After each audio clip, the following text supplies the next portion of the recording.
Hello everyone, welcome to Teaching PART-SHALA. This is the 10th part of phytohormone in which we are going to study about the different functions of gibberellin phytohormone. And this topic we have taken from the unit of plant biology for the preparation of CSIR-NET. And this topic will be beneficial for all the students who are preparing for the CSIR-NET, GATE-Lifescience, and the students who are preparing for or pursuing for their MSc and the BSc courses. In the end of this video, we are going to solve some CSIR-NET questions on the topic of gibberellin functions. If you have not seen rest of the 9th part, then I will mention the link of that playlist in the end of this video as well as in the I button. These are some important points about which we have discussed in our previous video. So there is total of 2 enzymes about which we have talked.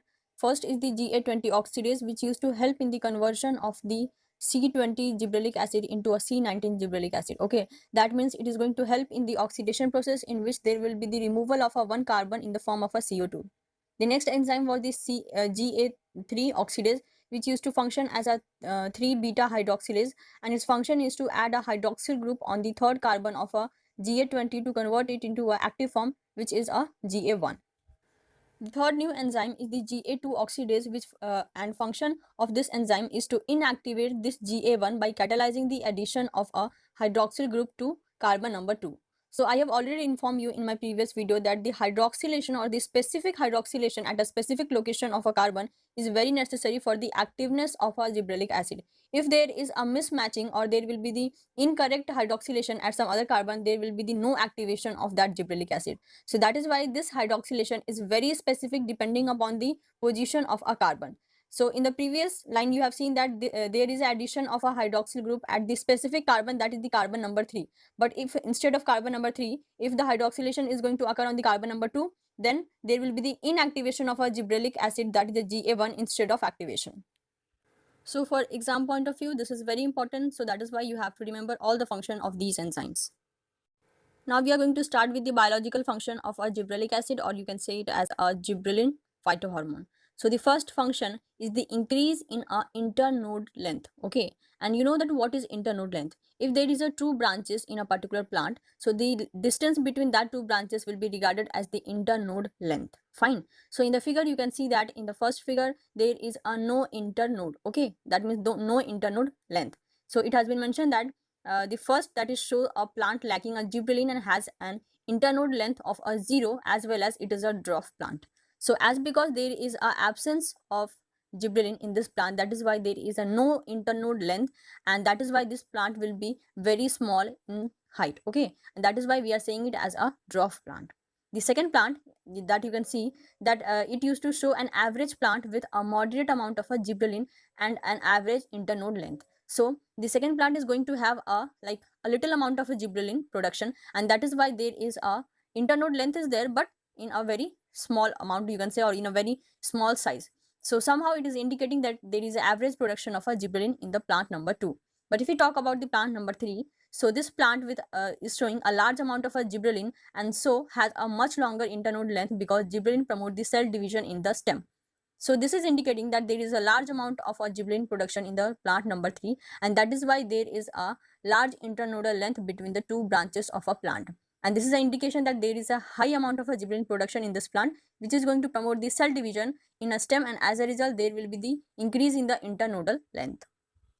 So the first function of the gibberellic acid, we have seen that it used to play a very important role in increasing the internodal length of a plant. The second function of the gibberellic acid is the dwarf shoot. So beside the general increase in the stem length, gibberellins specifically induce internodal growth in some genetically dwarf variety of a plant like pea and maize, and it appeared that the dwarfness of such varieties is due to the internal deficiency of a gibberellin. So somehow it is just related to the previous function only, because if genetically a plant is very short in their height, so that means it is going to have a lack of gibberellin, or there is a very low production of a gibberellin. So in that case, if you apply gibberellin from the external source, obviously that plant is going to show their taller height instead of a dwarf height. Okay, so the second function is that it used to promote the elongation of a shoot if there is an application of the gibberellin from a outside. And the example of these kind of a plant is the pea and maize. Initially, if these plants are very small in height, then if there is a addition of the gibberellin from the outside, obviously this pea and maize plant is going to show a taller height after the application of a gibberellic acid. If we talk about this stem elongation or stem growth in more detail, then we can say that there is a specific gibberellic acid which is going to play a very important role in controlling the stem growth. Okay, and this is the GA1. So GA1 is the biologically active gibberellin which is going to control the stem growth. Gibberellin application causes the dwarf plant to grow tall. If plant have enough amount of a GA1 production, then the plant will be tall, and if there is a low amount of a GA production, obviously a plant will be dwarf. In the figure, you can easily see that the first plant is a dwarf plant because it is not going to have enough amount of a gibberellin production. So that is why it is a dwarf. So what happens if there is an application of the gibberellin from the outside? This plant is going to grow into a tall plant because now the deficiency of the gibberellic acid has been fulfilled. Okay, and if there is a initially deficiency of the GA1, which is a biologically active gibberellin, obviously a plant will be dwarf, and if there is application of that biologically active gibberellin to that dwarf plant, there will be the overall tallness in a plant size. So this you can see that they used to help, that is gibberellic acid is going to help in the stem elongation. So that is why there will be the conversion of a dwarf plant into a tall plant after the application of a gibberellin from an outside source. So the second function of the gibberellic acid is the stem elongation, and initially we have seen that it used to help in the internodal length growth, and second we have seen that it used to help in a stem elongation. The third and the most important function of the gibberellin is the induction of a seed germination. So initially there is a production of a gibberellic acid, and after that there will be the activation of a vegetative growth of this embryo. And this is going to cause the mobilization of a stored food reserved of the endosperm by promoting the synthesis of a variety of a hydrolytic enzyme. Now this hydrolytic enzyme is going to solubilize the endosperm reserves. So let's see the overall step one by one. The first step of this seed germination is the production of or synthesis of a gibberellic acid, and it is released into a endosperm via a scutellum, and that you can see from the figure. Okay, so this is the first step. Now second step is that this gibberellic acid that has been released into this endosperm, now it is going to diffuse to a alluron layer. Now the third step is this diffusion of the gibberellic acid into a alluron layer. This will going to induce the synthesis and the secretion of the alpha amylase and the other hydrolytic enzyme into a endosperm.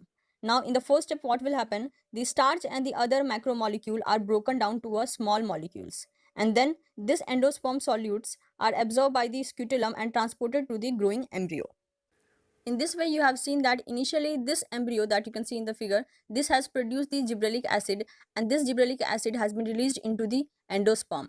And now in this endosperm, this gibberellic acid has did many functions like the activation of the alluron layer, then there is a production of the hydrolytic enzyme, and the best example for this hydrolytic enzyme is the alpha amylase, and with the help of that there is a production of the endosperm solutes which is going to nourish or which is going to provide a good food for this embryo development. So let's see some main function of the different character that has been used here. So first of all, the embryo role is that it used to produce the gibberellic acid, and this gibberellic acid is going to enter into the alluron layer, and after the diffusion of this gibberellic acid into the alluron layer, which is going to have a different type of a hydrolytic enzyme, and the best example is the alpha amylase. So what will going to happen after the activation of this alluron layer? It is going to synthesize a hydrolytic enzyme, and the function of this hydrolytic enzyme is to break the different carbohydrate molecules, and finally that is going to enter into the embryo, and hence the seed germination will going to take place.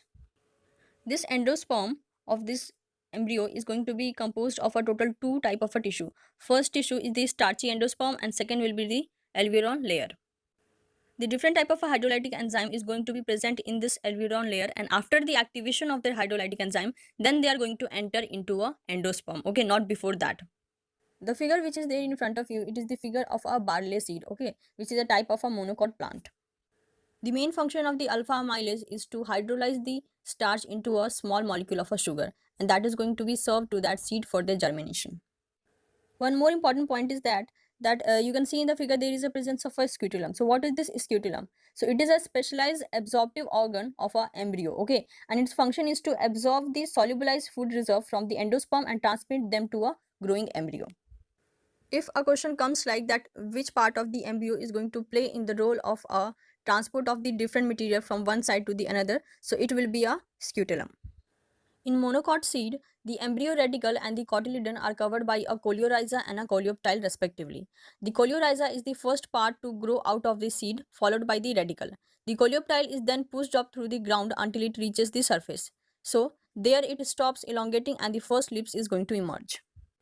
So there are many factors regarding this topic that you have to remember, and the most important point which you have to remember is that the gibberellin is the primary source or the primary player which is going to act for the expression or the activation of a alpha amylase enzyme.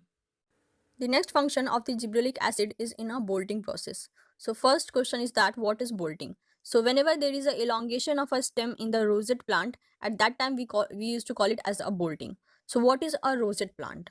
So if you see the example of a cabbage and a spinach, so these are the example of a plant which is supposed to be called as the rosette plants because they used to lack a stem. Fine. So if there is any kind of a stem elongation in these kind of a plant, at that time we will be going to term it as a bolting. And that you can see in the third figure that there is a elongation of a stem on which there is a small flowers are there, and this process will be termed as the bolting. So what is actually happening? This gibberellin is going to induce the subapical meristem to develop faster, and this causes the elongation of a reduced stem or the bolting in case of a rosette plant. So crop inclined to a bolt include a basil, beetroot, spinach, onion, and there are many more plants. So rosette plant उन सभी plants को बोलते हैं जिनके अंदर stem का overall जो growth होता है वो नहीं होता है। लाइक आप पालक में देख सकते हैं, कैबेज में भी स्टेम नहीं होता है।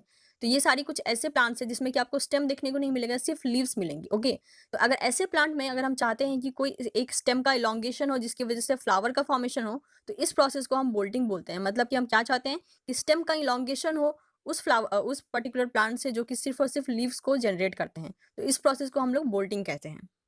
The speciality of this rosette plant is that they generally do not flower in the rosette form.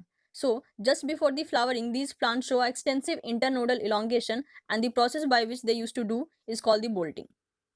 This bolting may occur naturally with the help of a different fluctuation in a temperature as well as the presence of a light. But if a plant is not going to show a bolting, but somehow obviously it is a very important part of the plant growth, so at that time there is an exogenous application of a gibberellin which is going to help that plant in a bolting process. If this bolting used to induce after the application of a gibberellin phytohormone, then this bolting is going to involve the gibberellin dependent cell division and the elongation, and that is going to help in the production of a stem as well as the flower. Along with that, the gibberellin also play a very important role in the floral sex determination. The next function of the gibberellic acid is in a vernalization. So first the question is that what is vernalization? So this vernalization or the low temperature requirement of some plant can be replaced by a gibberellin. So होता ये है कि कुछ plants ऐसे हैं जिनको cold shock की ज़रूरत होती है, वो भी बहुत ही स्मॉल टाइम के लिए। अगर उनको वो कोल्ड टेम्परेचर मिल जाता है तो उनका जो ओवरऑल फ्लावरिंग का जो स्टेज था जो कि एक टाइम के लिए रुका हुआ था, वो अपने आप इन्हेंस हो जाता है और वो सक्सेसफुली फ्लावरिंग स्टेज में चले आते हैं। तो ऐसा किसी किसी प्लांट्स के साथ होता है कि उनको कोल्ड शॉक आप बोल सकते हैं या कोल्ड स्ट्रेस बोलते हैं, उनको उस चीज़ की ज़रूरत होती है। नॉर्मली वो एक जैसे कि मैक्सिमम जो ये प्रॉपर्टी होती है वो एक टेम्परेट प्लांट के थ्रू ही शो होती है कि वो नॉर्मल टेम्परेचर पे ग्रो तो कर रहे हैं जो भी उनका डिजायरेबल टेम्परेचर है, बट जब फ्लावरिंग का टाइम आता है तो उनको एक शॉर्ट टाइम के लिए एक कोल्ड टेम्परेचर की ज़रूरत होती है। और ये जो रिक्वायरमेंट होती है कोल्ड टेम्परेचर की, उसी को हम लोग बोलते हैं वर्नलाइजेशन। तो ये जो रिक्वायरमेंट है कोल्ड टेम्परेचर की, वो क्या करता है, वो उस फ्लावर को हेल्प करता है कि वो अपनी जो फ्लावरिंग की एबिलिटी होती है उसे वो इन्हेंस कर ले और फाइनली वो फ्लावर फॉर्म में चले आए। तो ये जो रिक्वायरमेंट होती है कोल्ड टेम्परेचर की, वो ज़रूरी नहीं है कि लाइक हर टाइम या फिर एक पर्टिकुलर टाइम में अवेलेबल कराई जा सके। तो इस चीज़ को रिप्लेस करने के लिए, that is the requirement of a cold temperature, इस चीज़ को रिप्लेस करने के लिए किस चीज़ का एप्लीकेशन होता है, जिब्रेलिन फाइटोहार्मोन का। अगर आप किसी प्लांट में जिब्रेलिन फाइटोहार्मोन को फ्रॉम द आउटसाइड सोर्स अगर आप इंजेक्ट कर देते हैं या प्रोवाइड करा देते हैं, तो ये जो वर्नलाइजेशन की जो रिक्वायरमेंट है वो अब नहीं रहती है, क्योंकि जो भी इफेक्ट वर्नलाइजेशन के बाद होना था वो जिब्रेलिन के एप्लीकेशन के बाद होने लगता है। तो समहाउ जो वर्नलाइजेशन का प्रोसेस है उसे कौन रिप्लेस कर रहा है, जिब्रेलिन। तो in the figure you can see that there is a presence of a plant that is the Arabidopsis thaliana, and this picture has been taken before the process of vernalization. So there is totally a lack of a flower, but after the application of a gibberellin, this plant has shown a flowering in that, and this happened just because there was the application of a gibberellic acid, and that has enhanced the flowering in a Arabidopsis plant. So concept इसके पीछे यही है कि किसी किसी plant को अपने growth period में, स्पेशली जब फ्लावरिंग का टाइम आता है, तो उनको एक कोल्ड स्ट्रेस या कोल्ड टेम्परेचर की ज़रूरत पड़ती है फॉर अ शॉर्ट टाइम। तो अगर बाई चांस वो कोल्ड टेम्परेचर आप प्रोवाइड नहीं करना चाहते हो, तो अगर बाहर से जिब्रेलिन फाइटोहार्मोन का अगर हम यूज़ करें उस प्लांट पे, तो ये वर्नलाइजेशन का जो प्रोसेस है उसे हम रिप्लेस करके फ्लावरिंग को ऐसे ही इन्हांस कर सकते हैं with the help of a gibberellic acid. तो आप फिगर में देख सकते हैं कि इनिशियली क्या था, जो अरेबिडोप्सिस थालियाना का जो आपने पिक्चर देखा उसमें ये जो पिक्चर है वो बिफोर वर्नलाइजेशन है। ओके, अभी तक कोल्ड स्ट्रेस नहीं दिया गया है जिसकी वजह से क्या है, there is a lack of flower. But gibberellin के एप्लीकेशन के बाद आप देख सकते हैं कि इस प्लांट में ओवरऑल फ्लावरिंग हो गई है, क्योंकि जो वर्नलाइजेशन काम करता था इस प्लांट में for the induction of a flower, वो काम अब जिबरेलिन कर रहा है। तो इस वे में हम ये कह सकते हैं कि gibberellin also use to help in the flowering of a plant. जो भी प्लांट वर्नलाइजेशन पर डिपेंड करते हैं फॉर देयर फ्लावरिंग टाइम, अगर उन्हें टाइम पे एक पर्टिकुलर कोल्ड टेम्परेचर नहीं मिला तो उनका जो ओवरऑल फ्लावरिंग का टाइम होता है उसमें डिले होने लगता है। तो अगर ऐसा होता है तभी हमें ज़रूरत पड़ती है जिब्रेलिक एसिड को एक प्लांट पे अप्लाई करने के लिए। The next function is the dormancy, and I think this we have studied in the one of the previous slides that when we were studying about the seed germination. So seed germination is nothing but the breaking of a dormancy of a seed. Dormancy means the inactive state of a seed in which the seed is not going to do any function. So the breaking of dormancy, that means enhancing the germination of a seed. So both things are totally equal, but somehow we can read these lines that gibberellin overcome the natural dormancy of a bird's tuber, seeds, etc. and allow them to grow. In this function they are antagonist to abscisic acid. तो आपको ये चीज़ याद रखनी है कि abscisic acid क्या करता है, जो डॉर्मेंसी होता है उसको प्रमोट करता है, यानी वो सीड को इनएक्टिव स्टेट में रखने में हेल्प करता है। जबकि जिबरेलिन का काम क्या है, पूरा अपोजिट है, वो सीड की जो डॉर्मेंट पीरियड होता है उसको ब्रेक डाउन करता है और सीड को जर्मिनेशन स्टेज में लेकर चला जाता है। जबकि ये काम जो है वो एब्सिसिक एसिड के थ्रू इनिबिट होता है। तो सीड की डॉर्मेंट स्टेज जो होती है उसको प्रमोट कौन करता है, एब्सिसिक एसिड, और डॉर्मेंट स्टेज को ब्रेक डाउन कौन करता है, जिब्रेलिक एसिड। दो एग्जाम्पल लेके और बेटर वे में इस चीज़ को समझने की कोशिश करते हैं। सपोज कीजिए कि एक फार्मर है जो कि ओवरऑल फार्मिंग कर रहा है। तो हुआ ये है कि उसने जो सीड्स ज़मीन में डाले हैं उनके थ्रू प्लांट्स का ग्रोथ अच्छे से नहीं हो रहा है। तो उसको सजेशन मिला किसी और फार्मर के थ्रू कि जब भी वो सीड को बोने की कोशिश करता है ज़मीन में, तो उस टाइम वो एक पर्टिकुलर फाइटो हार्मोन या केमिकल का एप्लीकेशन करे। और उसके एप्लीकेशन के बाद उसने देखा कि अगर उसने जो नेक्स्ट अटेम्प्ट में जो सीड्स को ज़मीन में डाला उससे क्या हुआ, प्रॉपर वे में जर्मिनेशन हुआ। तो ऑप्शन में आपको दिया जा सकता है कि इस जर्मिनेशन के पीछे कौन सा फाइटो हार्मोन रिस्पॉन्सिबल है। तो obviously it would be a gibberellic acid. इस एग्जाम्पल में ही एक और केस ले लेते हैं। मान लीजिए कि जो फार्मर था जिसके सीड्स का ओवरऑल जर्मिनेशन नहीं हुआ, तो उसको किसी और फार्मर ने सजेस्ट किया कि वो एक पर्टिकुलर केमिकल अप्लाई करे जिसकी वजह से सीड्स का जर्मिनेशन हो जाएगा। तो उस फार्मर ने क्या किया, बाय मिस्टेक जो केमिकल उसे अप्लाई करना था उसकी जगह कोई और केमिकल अप्लाई कर लिया, जिसकी वजह से क्या हुआ, फिर से सीड्स का जर्मिनेशन नहीं हुआ। तो ऑप्शन में ये दिया जा सकता है कि ऐसा कौन सा फाइटो हार्मोन या फाइटो केमिकल एक ऐसा था जिसके एप्लीकेशन की वजह से सीड्स का जर्मिनेशन नहीं हुआ। तो obviously it would be a abscisic acid, क्योंकि जिबरेलिन जो है वो सीड के जर्मिनेशन में हेल्प करता है, वेयर एज जो एब्सिसिक एसिड है वो सीड को डॉर्मेंट फॉर्म में या इनएक्टिव फॉर्म में रखने में हेल्प करता है। The next function of the gibberellic acid is in a fruit development. So along with auxins, gibberellins also control the fruit growth and development. They can induce a parthenocarpy or the development of a seedless fruit from an unfertilized pistil, especially in a case of apple, pears, and there are many more fruits. So gibberellin acid used to, or the gibberellic acid used to promote the parthenocarpy, that means the seedless fruit. Next point is the gibberellic acid used to help in a fruit growth. The application of gibberellins increases the number and the size of several fruits, example the grapes, tomato. The hormone create a more rooms by increasing the size of a stalks so that the fruit can grow in size. Size and shape of apple fruit is enhanced by the application of a GA4 and GA7 mixture, which is a type of a bioactive gibberellins. So gibberellin is also helping in increasing the size and the number of different fruits, okay? And this they used to do with the application of a different kind of a bioactive gibberellins. Next function is in delaying the ripening. So GA7 delay the senescence so that the fruit can be left on the tree for a longer period, and it extends the period of a marketing. Ripening of a citrus fruit can be delayed with the help of a gibberellin, and this is useful in storing the fruits. So depending upon the concentration of a gibberellins, it can enhance the senescence as well as it can inhibit the senescence, and it also can regulate the senescence in a particular part of a plant. Either it may be a leaves, it may be a fruit. But although the gibberellin used to be regarded that it used to inhibit the senescence of a plant, but in different condition or in different concentration, either they can delay the senescence or they can increase the senescence. Studies के through ये मालूम पड़ा है कि gibberellin जो है वो अपने पर्टिकुलर फंक्शन को एक प्रॉपर कंसंट्रेशन में शो करता है।